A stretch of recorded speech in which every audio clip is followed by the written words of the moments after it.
আসসালামু আলাইকুম ওরহমতুল্লাহি ওবরাকাতুহু।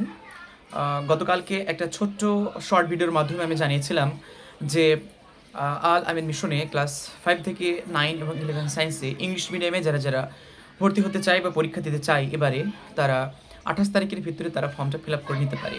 কিন্তু আর 2 দিন মানে 28, 29, 30 আর 2 দিন এক্সটেন্ড করেছে ডেট, মানে 30শে ডিসেম্বর পর্যন্ত ফর্ম ফিল আপ করা যেতে পারে। তো যারা এখনও পর্যন্ত ফর্মটা ফিল আপ করেনি তারা দ্রুত করে নিতে পারে। 30শে ডিসেম্বর তারিখ পর্যন্ত ফর্মটা ফিল আপ করা যেতে পারে। 30শে ডিসেম্বর হচ্ছে ফর্ম ফিল আপের লাস্ট ডেট।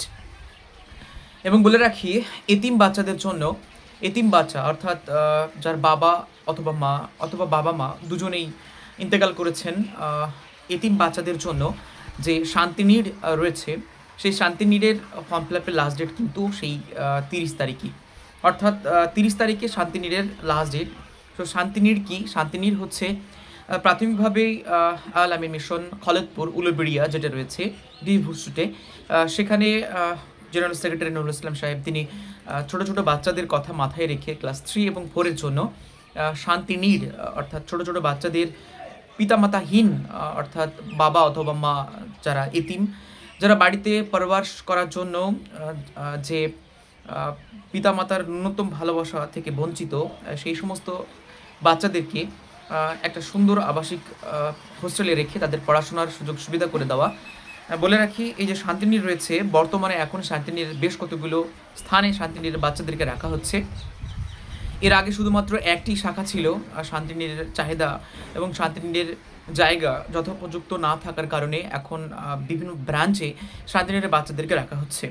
হাওড়া, বীরভূম, মুর্শিদাবাদ, দক্ষিণ দিনাজপুর এবং কোচবিহার। হাওড়া, বীরভূম, মুর্শিদাবাদ, দক্ষিণ দিনাজপুর এবং কোচবিহার, মূলত এই কয়েকটা জায়গাতেই শান্তিনীড়ের বাচ্চাদেরকে রাখা হবে। তো যারা ফর্ম ফিল আপ করতে চায় 30 তারিখের ভিতরে তারা কিন্তু ফর্মটা ফিল আপ করে নিতে পারে। কাকা কাকি, দাদু দিদা এবং নানা নানি যারা আছেন ওনারা ফর্মটা ফিল আপ করে নিতে পারেন।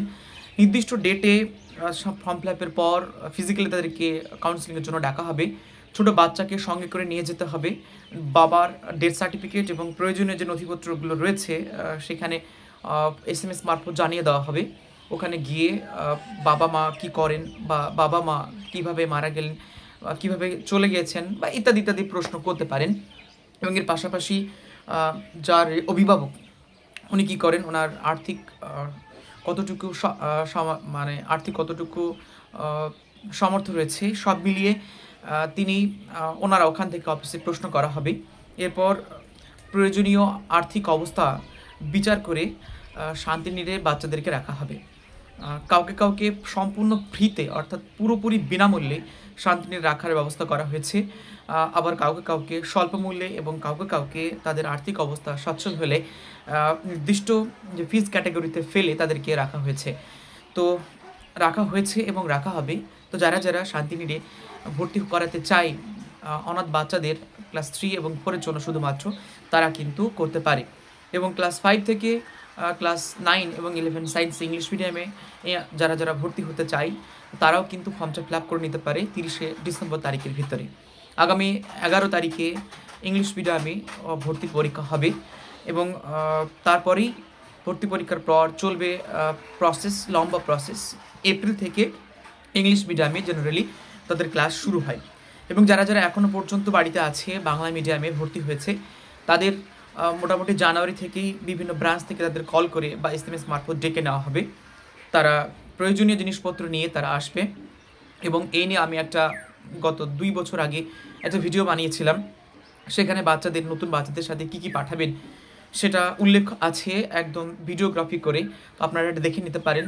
সেখানে প্রয়োজনীয় ডকুমেন্টস শুরু করে যাবতীয় যা সরঞ্জাম লাগে শীতকালে এবং গ্রীষ্মকালে সব কিছু মিলিয়ে এখানে একটা ভিডিও করা আছে। আপনারা হাফিজ জারি ইউটিউব চ্যানেলে গিয়ে দেখে নিতে পারেন। এবং যারা ফেসবুকে আছেন ফলো করে রাখতে পারেন, আর যারা ইনস্টাগ্রামে আছেন তারাও ফলো করতে পারেন, কারণ এই ভিডিওগুলো আমি ফেসবুক, ইনস্টাগ্রাম এবং ইউটিউবে সব জায়গাতেই এগুলোকে শেয়ার করে থাকি। তো ভিডিওটি ভালো লাগলে অবশ্যই একটু শেয়ার করবেন। এবং যারা ভর্তি হতে চায় তারা ভর্তি হতে চায়, পরীক্ষা দিতে চায় তারা পরীক্ষা দিতে পারে। আর লাস্ট প্রশ্ন হচ্ছে 11-এর বাংলা মিডিয়ামে সায়েন্সের জন্য ফর্ম ফিল আপ এখনও পর্যন্ত শুরু হয়নি। যদি শুরু হয় তাহলে খুব তাড়াতাড়ি বলে দেবো। ইন্টার ব্রাঞ্চ এক্সামিনেশন শেষ হয়েছে, তাদের পরীক্ষার রেজাল্ট একেবারে মাধ্যমিক পরীক্ষার শেষ দিন শেষের পরের দিন দেওয়া হয়। এবং যারা যারা এখন যারা যারা প্রিপারেশন নিচ্ছ মাধ্যমিকের জন্য, তোমরা ভালো করে পড়ো, সেই প্রিপারেশনেই তোমরা পরীক্ষা দাও, আলাদা করে প্রিপারেশনের কোনো রকম প্রয়োজন নেই। নিটের জন্য প্রয়োজনীয় ডকুমেন্টস বা প্রয়োজনীয় তথ্য এলে আমি জানাবো। আর আলামিন মিশন বিষয়ক বা অন্যান্য স্কুল বিষয়ক তথ্য জানার থাকলে অবশ্যই চ্যানেলটি জুড়ে থাকবে। ধন্যবাদ সকলকেই। আরও একটি নতুন ভিডিও নিয়ে হাজির হব। তোমরা কী ধরনের ভিডিও চাও বা কী ধরনের ইনফরমেশন নিতে চাও অবশ্যই কমেন্ট করে জানাবে, আমি সেইগুলো অ্যান্সার দেওয়ার চেষ্টা করবো ইনশাআল্লাহ। সো দেখা হবে আবার নতুন একটা ভিডিওতে। এখনকার মতো টাটা।